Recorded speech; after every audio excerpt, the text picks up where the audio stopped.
नमस्कार, मी संजय भोकरे. आपण पाहते जनप्रवास लाईव्ह.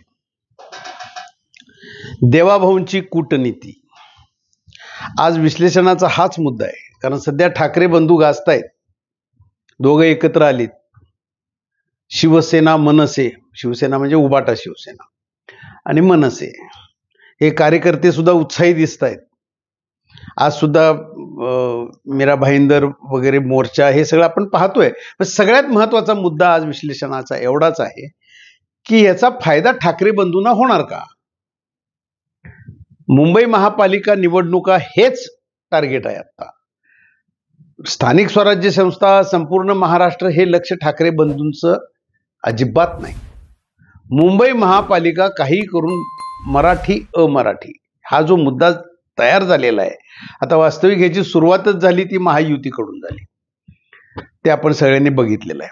हिंदी विषय हा सक्तीचा करायचा की नाही याच्यावरनं ते सगळं नाही, हे चालणार नाही, मराठी ही सक्तीची, मराठी सक्तीची ऑलरेडी झालेलीच आहे. परंतु आता ह्याच्यात देवाभाऊंची कूटनीती काय, तर फार मोठी कूटनीती आणि मुत्सद्देगिरी. राजकारणात हेच महत्वाचं आहे. आणि ह्या कूटनीतीमुळे तर ते परत आज मुख्यमंत्री पदावर आलेच ना. आठवून बघा, जरांगे पाटील,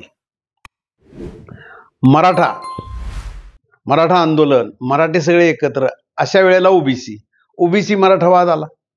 ओबीसी एकवटले. ह्या मराठा आंदोलनामुळेच ओबीसी सगळे एकवटले गेले, हे आपण बघितलेलं आहे.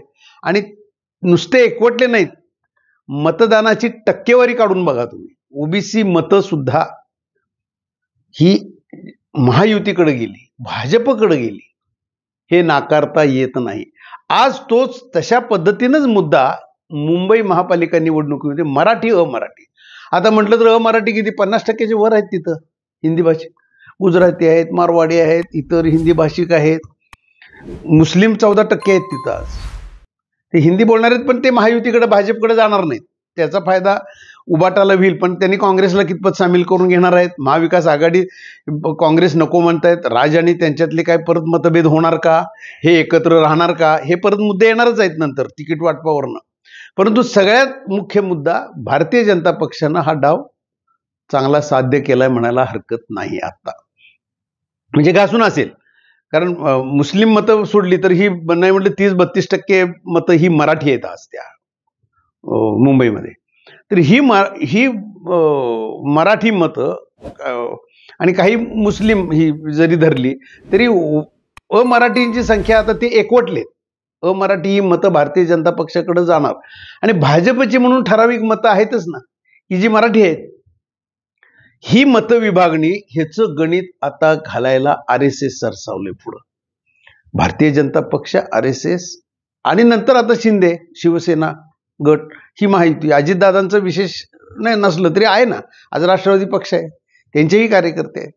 मग अशा वेळेला आता महायुती, आधी भारतीय जनता पक्ष, बावनकुळे साहेबांचं स्टेटमेंट ऐका तुम्ही. बावनकुळेंनी काय सांगितलं अध्यक्ष असताना, आम्ही स्वतंत्र निवडणुका लढवू शकतो मुंबईमध्ये, इतरत्र आम्ही युतीचा विचार करू, असं कुठंतरी एकदा स्टेटमेंट आलेलं आहे त्यांचं.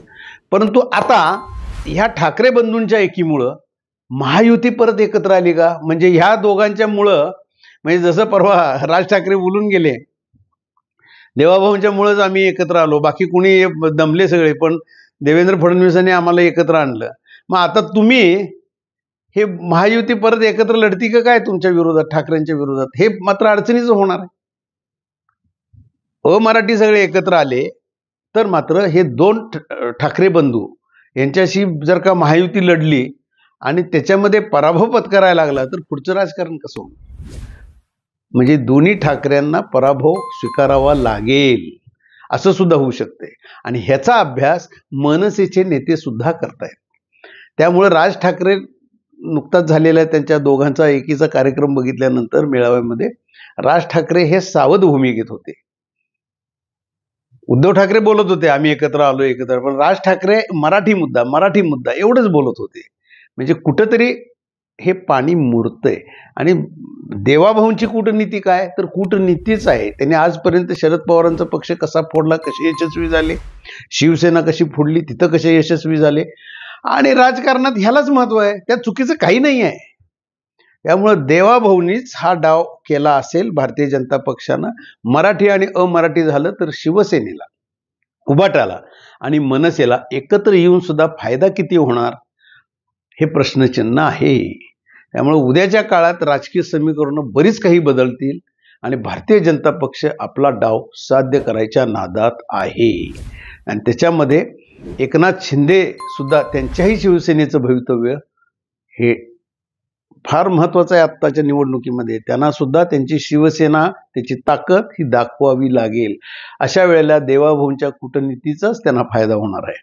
त्यामुळं महायुतीतली अंतर्गत जरी भांडणं त्यांची एकमेकाची जरी असली तरी त्यांना या दोन ठाकरे बंधू एकत्र आल्यामुळे एकत्र नांदावं लागेल की काय, जेणेकरून या दोन्ही ठाकरेंचा बंधूंचा हा पराभव करावा लागेल ही जिद्द बांधून देवाभाऊ कूटनीती करत आहेत. आणि हीच कूटनीती आता कुठंपर्यंत जाते, काय काय होती हे आपण आगामी भागात चर्चा करू. आज इथंच थांबू.